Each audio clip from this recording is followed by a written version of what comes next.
Assalamualaikum warahmatullahi wabarakatuh. Perkenalkan, nama saya Cynthia Berani Tias, kelas MTK 2C.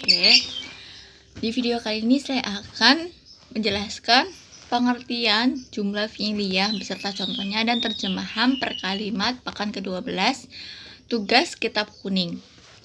Di sini video kali ini saya akan mengambil materi yang ke-73 pekan 12. Sebelum itu, marilah kita sama-sama mengucapkan basmalah terlebih dahulu untuk memulainya. Bismillahirrohmanirrohim. Pengertian jumlah fi'liyah yaitu kalimat dalam bahasa Arab yang dimulai dengan kata fi'il atau kata kerja ya. Nah, jumlah fi'liyah ini terdiri dari 3 bagian, yaitu fi'lun, fa'al, dan maf'ul bihi.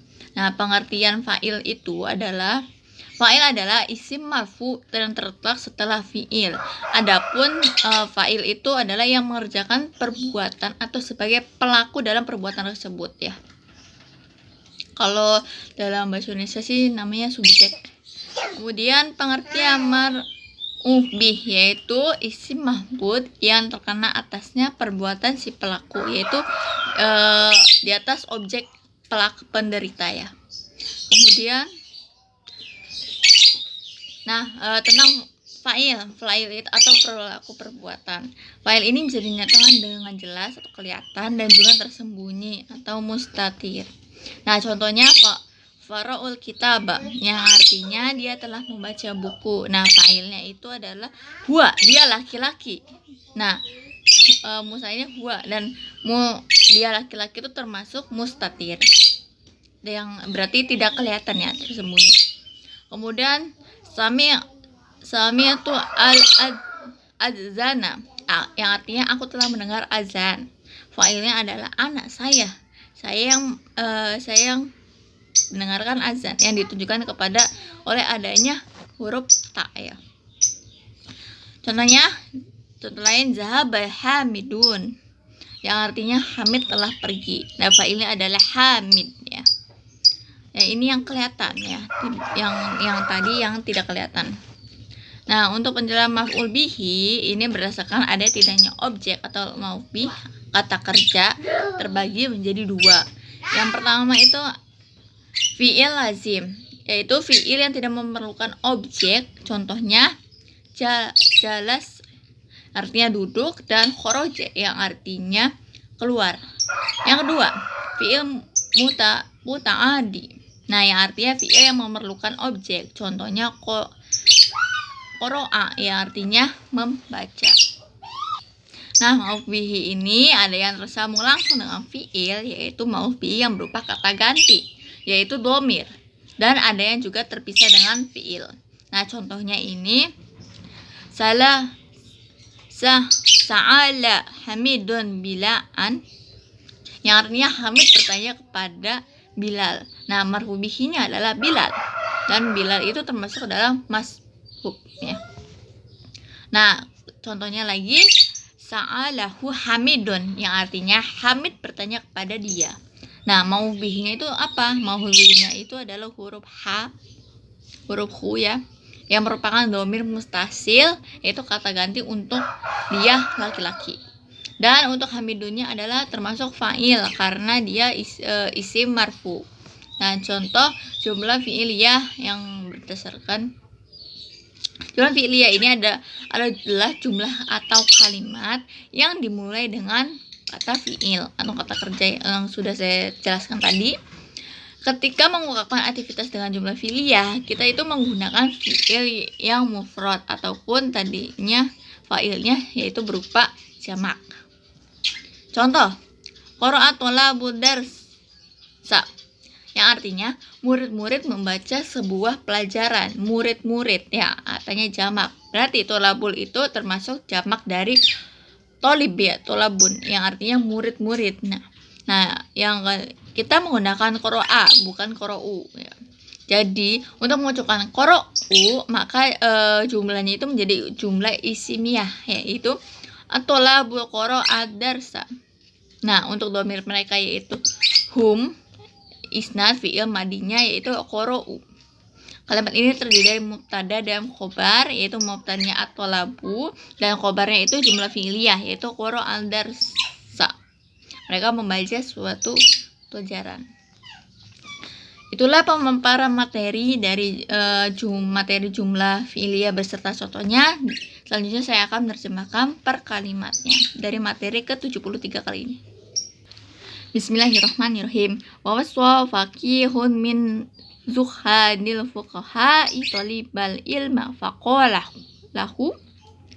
Dan telah berwasiat seorang ahli fikih di antara orang-orang yang zuhud atau ahli fikih kepada pencari ilmu.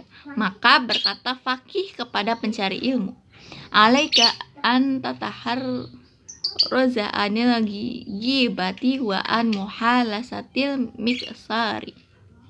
Wajib kepadamu untuk menjauhkan diri dari menceritakan orang lain dan dari bergaul dengan orang-orang yang suka banyak omong. Waqala, dan berkata tafaqi, innaman sirul kalama yasriku umraka wa yudai'a awqataka. Sesungguhnya seseorang yang banyak omong itu akan mencuri umurmu dengan akan yang menyia-nyiakan waktu untukmu. Wa minal wara'i ayyajtanibah an ahlil fasadi wal ma'ashi wat ta'tili. Dan di antara yang menjaga diri hendaklah menjauhkan diri pelajar, tukang rusak yang dari ahli maksiat dan orang yang nganggur. Wa yujawirusulaha fa innal mujawarata mu'athiratun la mahalata. Dan hendaklah bergaul pelajar kepada orang-orang yang baik, sesungguhnya itu karena bertetangga akan berpengaruh yang tidak pasti. Wa an yajlisa mustaqbilal kiblati. Dan hendaklah duduk pelajar menghadap dengan ke arahnya kiblat.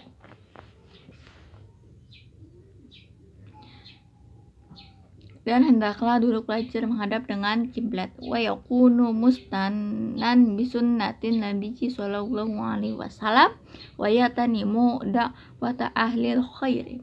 Dan hendaklah pelajar yang bersandar kepada sunnah Rasulullah sallallahu alaihi wasallam dan memenuhi panggilan-panggilan orang-orang yang baik. Wa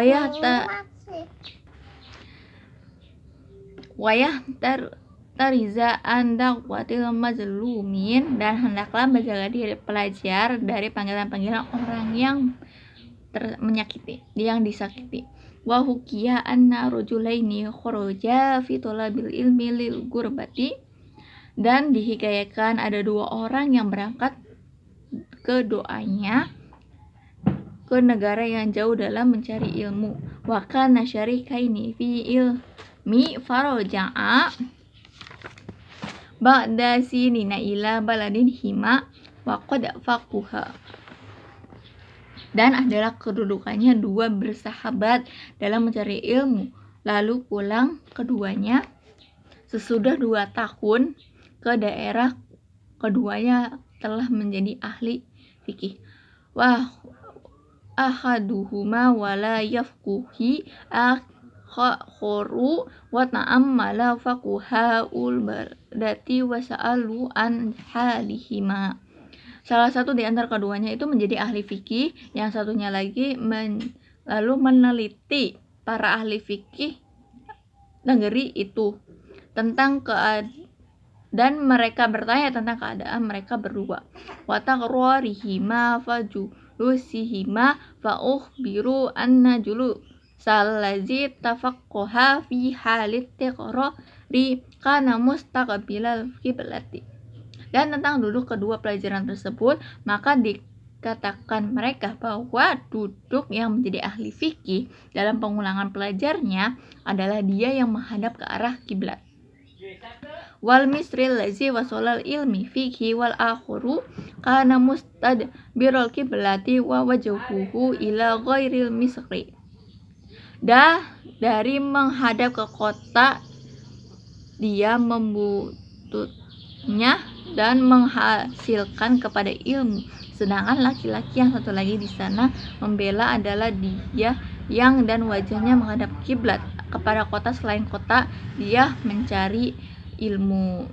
Nah, itulah penjelasan materi ke-73 pekan ke-12 kali ini. Sekian dari saya, kurang lebihnya mohon maaf. Wassalamualaikum warahmatullahi wabarakatuh.